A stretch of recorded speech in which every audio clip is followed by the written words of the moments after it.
Point দেখি? 4টা point. কয়টা পয়েন্ট? 4টা পয়েন্ট। এক নম্বরে কি? Position of the trachea. লেখো পজিশন অফ দা ট্রাকিয়া। 2 নম্বরে হলো কি? Position and character of the apex beat. Position and character of the apex beat. 3 নম্বরে কি দেখি? চেস্ট এক্সপেন্সিবিলিটি। চেস্ট এক্সপেন্সিবিলিটি। আর কি দেখি? Vocal fremitus. Very good. Fremitus বানান কি? FREMITUS। ভোকাল ফ্রিমিটাস। ভোকাল এই 4টা পয়েন্ট আমরা দেখি। ওকে, তাহলে ইন্সপেকশনে এই জন্য বললাম ইন্সপেকশনে আমার কথা একটু মনোযোগ দিয়ে শোনো। আচ্ছা দেখো, ভোকাল ফ্রিমিটাস আসতেছি, সবগুলো এলাবোরেট করি, সমস্যা নেই। তাহলে এই জন্য যেহেতু ইন্সপেকশনে এতগুলো পয়েন্ট গেল, আর তুমি মালাই কি করলা? 2-3 সেকেন্ড এনে দেখলা, দেখে এনে গেলা, ওরা যেন কিছুই দেয় না। একটা যদি এখানে একটা পিগমেন্ট মার্ক থাকে, এখানে একটা কাটা দাগ থাকে, মানে কি স্কার মার্ক থাকতে পারে, স্যার এটাকে স্কিল দেবে। সো খুব সাবধান। দরকার হলে তুমি এখানে 10-15 সেকেন্ড, তোমার 3 মিনিট সময়, তুমি এখানে 10-15 সেকেন্ড ধরে বুকটা ভালো করে দেখো না, কোনো কিছু অ্যাবনর্মালিটি তোমার কাছে লক্ষ্য। যদি কোনো বালিশ থেকে আমরা বালিশটা সরাই দিব, অর্থাৎ বালিশ নেই, আমরা এটা নামাই দিচ্ছি, তাহলে বালিশ আমরা থাকি কি করবো? বালিশটা সরাই দিব। তো এখন নিয়মটা কি? নিয়ম হচ্ছে হলো আমাদের এই 3 আঙ্গুল। কয় আঙ্গুল? 3 আঙ্গুল। আমরা 5 আঙ্গুলের নাম জানি কিনা? কি কি নাম? ইংলিশে বলো।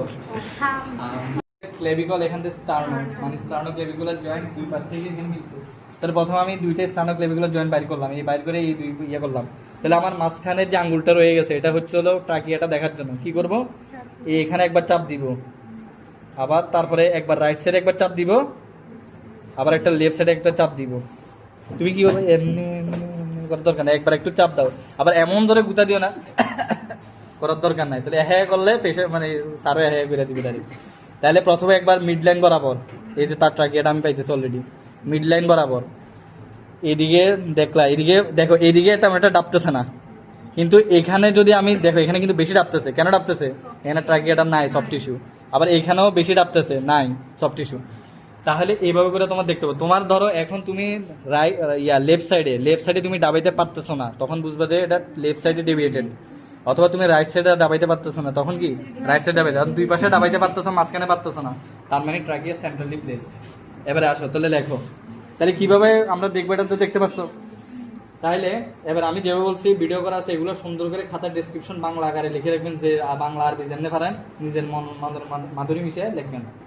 এখন আমরা আসি, তোর নর্মাল পজিশনটা কি? ট্রাকিয়ার সেন্ট্রালি প্লেসড। লেখো নর্মাল পজিশন হচ্ছে trachea is centrally placed. Abnormal কি? অথবা আরেকটা নর্মাল আছে, সেটা হলো স্লাইটলি রাইটে deviated. Slightly right sided deviated. Pushing effect মানে কি? ধাক্কা দিবে। এখন আমার কাছে একটা চিন্তা করো তো, ধরো আমি রবিউলের ট্রাকিয়াতে এই পাশে রাইট সাইডের ডেভিয়েটেড পাইলাম, তাহলে কোন সাইড ধাক্কা দিলে কোন সাইড টানবো? তাহলে আমি অ্যাটলিস্ট ইনভেস্টিগেশন ছাড়া এটা বলতে পারি, আইদার তার রাইট সাইডে এমন কোনো প্যাথোলজি আছে যেটা তারে টানতেছে, অথবা লেফট সাইডে এমন কোনো প্যাথোলজি আছে তারা ধাক্কা দিতেছে। ঠিক আছে, এবারে যদি আমি লেফট সাইডে যাই, তাহলে রাইট সাইডে পুশিং এফেক্ট, লেফট সাইডে পুলিং এফেক্ট। এরপর আমি ইনভেস্টিগেশন বা টেস্ট করে আস্তে আস্তে ধাপে ধাপে আমি সামনের দিকে যাব। এখন কোন কোন ডিজিজগুলা ধাক্কা দিবে, কোন কোন ডিজিজগুলা টানবে, মানে কোনগুলা পুশিং এফেক্ট, কোনগুলাতে পুলিং এফেক্ট। তাহলে পুশিং এফেক্ট আমরা আসি কোন ফিতা দিয়ে দেখবো। হাতে দেখবো যে তার এক্সপান্সিবিলিটি কেমন, মানে রিডিউসড আছে নাকি নাই। ফিতা দিয়ে হলো কতটুকু রিডিউসড সেটা দেখার জন্য। ঠিক আছে, যেমন আমি ধরে একটু এভাবে না, এভাবে একটু মাংসটা এভাবে, মানে 2 সাইড থেকে এভাবে নেটেন দেয়। শ্বাস নাও, শ্বাস নিয়ে বড় করে বুক বলতে হবে, বুক ফুলে শ্বাস নেন, শ্বাস নেন। পেশেন্টের সুন্দর করে ইনস্ট্রাকশন দিতে হবে যে বুক ফুলায় শ্বাস নেন। তাহলে প্রথমে এবার টাইম না ধরো। তুমি যদি টাইম না ধরো, কেন কি সমস্যা হবে? তুমি যদি এমনি ধরো, জীবনের তোমার এক্সপানশন হবে না। তো এক্সপানশন হইতে হলে তোমার লাংস থেকে আগে চাবাইতে হবে, থোরাক্স থেকে চাবাইতে হবে। তাহলে শ্বাস নেন, এই যে দেখেন, শ্বাস নেন। তাহলে এক্সপানশন হয়েছে কি না? হয়েছে। এরপরে আসি হলো এবারে হলো মানে এটা এফেক্ট দেখার জন্য। শ্বাস নেন,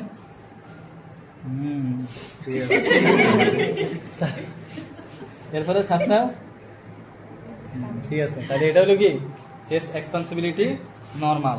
এখন তুমি ধরো একটা পেশেন্ট যার সিভিয়ার অ্যাজমা, সিভিয়ার সিওপিডি, তার ক্ষেত্রে তুমি দেখবে তার ক্ষেত্রে এবার নড়বে না, এই একটুক থাকবে। তা এখন মাপটা কতটুকু দেখো, জিনিসটা লেখো। যদি তোমার এখন আমরা আচ্ছা এটা দেখে দিই। এখন হচ্ছে আমরা ফিতার মাপ দর্জির মতো কি করবা, আচ্ছা একবারে দেখাই দিই। তাই মনে হয় একটু হালকা একটু টান দাও। শো। তাহলে এখানে মাপার একটা সুবিধা কি, ধরো এক থেকে বলতো, ধরো তুমি এখানে একটা মাপ ধরো না, 12 আর 48 ধরো, একটু ধরো আর একটু চাপায়া ধরো, 12 আর 47 ধরো, শ্বাস নাও। অথবা এটা তো আচ্ছা আমি তো এই পাশে দিলে সুবিধা হবে। আচ্ছা অথবা আমি আচ্ছা দেখাইতেছি আর কি, আমি একটু উল্টে রয়েছে এখানে। আচ্ছা যাই হোক, তাহলে এখন চাপ দাও, একটু শ্বাস নাও বুক খুলে। হ্যাঁ বড় শ্বাস। জিনিসটা হলো কি, মানে ও বারবার দম ফালাচ্ছে, তো এই জন্য রেসপিরেটরি মাসেল একটু ইয়ে হয়েছে। জিনিসটা হলো কি, যদি 3 সেন্টিমিটারের বেশি এক্সপান্ড করতে পারে, ধরো তুমি এখানে কত 24 দিছো, সে যদি 27 পর্যন্ত মুভ করতে পারে, ধরো এদিকে 27 অথবা এদিকে কত 21 পর্যন্ত নিতে পারে, 3 সেন্টিমিটারের বেশি যদি সে গ্যাপ তৈরি করতে পারে, এক্সপান্ড করতে পারে, দিস ইজ নর্মাল। বুঝাইতে পারছি কিনা? 3 সেন্টিমিটারের বেশি যদি এক্সপান্ড করতে পারে, দিস ইজ নর্মাল। 3 সেন্টিমিটার কম হলে চেস্ট এক্সপান্সিবিলিটি রিডিউসড, আর যদি 1 সেন্টিমিটারও কম হয় তাহলে সিভিয়ারলি রিডিউসড। 1 সেন্টিমিটারের কম তাহলে 2-3 সেন্টিমিটার হলে রিডিউসড, 1 সেন্টিমিটার কম হলে সিভিয়ারলি রিডিউসড, আর 3 সেন্টিমিটার বেশি এক্সপানশন করতে পারলে নর্মাল। হ্যাঁ এখান থেকে 3 লেভেল, এটা 3 লেভেল থেকে দেখি না যাই না, তবে তুমি মিড চেস্ট থেকেই দেখো, মানে একবারে মাঝখান বরাবর দেখো। ওকে, এখন চেস্ট এক্সপানশন রিডিউসড হতে পারে কি কি কারণে? লাংসে কোনো প্যাথোলজি যেমন অ্যাজমা, সিওপিডি, তারপরে হচ্ছে হলো যদি তার রেসপিরেটরি মাসেল প্যারালাইসিস, যে কোনো কিছু যদি হয়ে যায় এগুলো হতে পারে। আচ্ছা শ্বাসের পয়েন্টটা কি বললাম? ভোকাল ফ্রিমিটাস। তো এখানে একজনের প্রশ্ন করছে ফ্রিমিটাস মানে কি? এখানে ফ্রিমিটাস মানে হচ্ছিল আমরা যখন একটা কথা বলি, তুমি এখানে একটু হাত দাও, এবারে বলো আ করো, এখানে একটা ভাইব্রেশন হচ্ছে কিনা? হচ্ছে।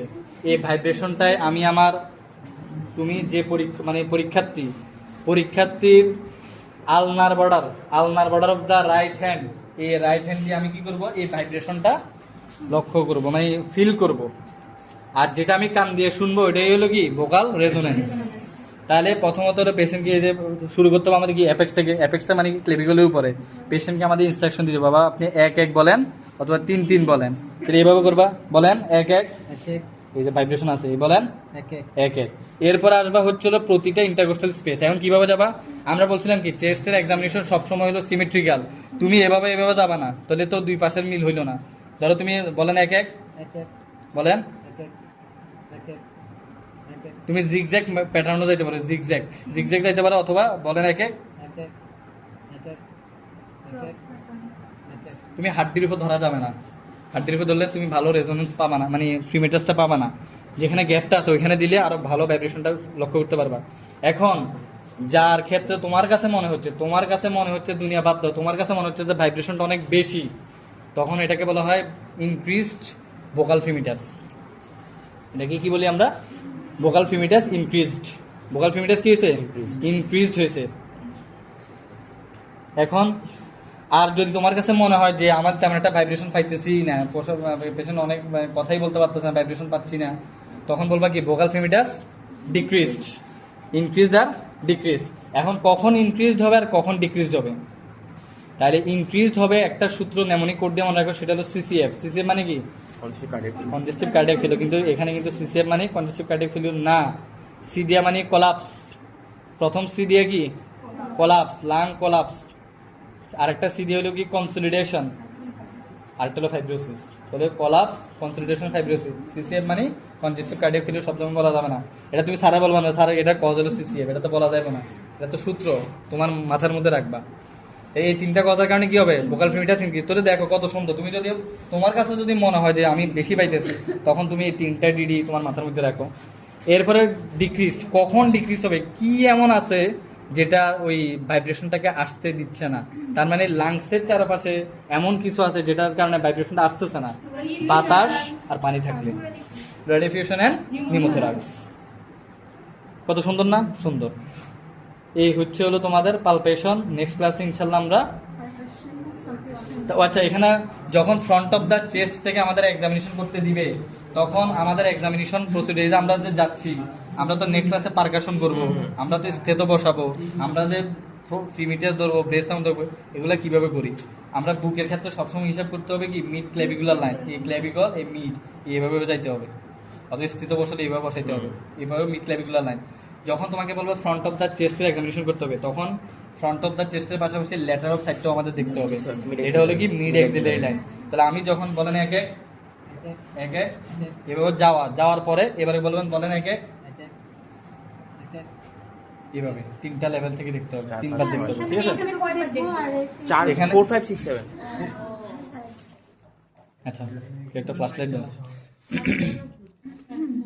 এখানে দেখবা হচ্ছিল 3বার, কিন্তু হ্যাঁ একবারে এখান থেকে দেখো না, আবার একবারে কুতির তলে হাত দিয়া লাগে না, তাহলে পেশেন্ট কাজ করে দিয়া তোমার বিপদ সামনে আসবে।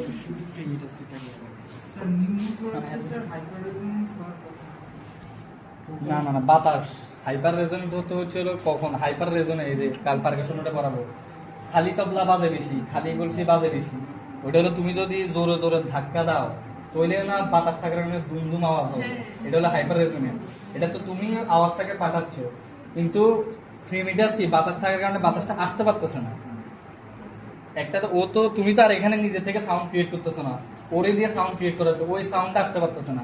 কিন্তু তুমি তো এখানে অনেক জোরে জোরে নিজে সাউন্ড ক্রিয়েট করতেছো প্যাসিভলি, কিন্তু ও অ্যাক্টিভলি পারতেছে না। বুঝাইতে পারছি কি? ঠিক আছে রাখো, স্টপ।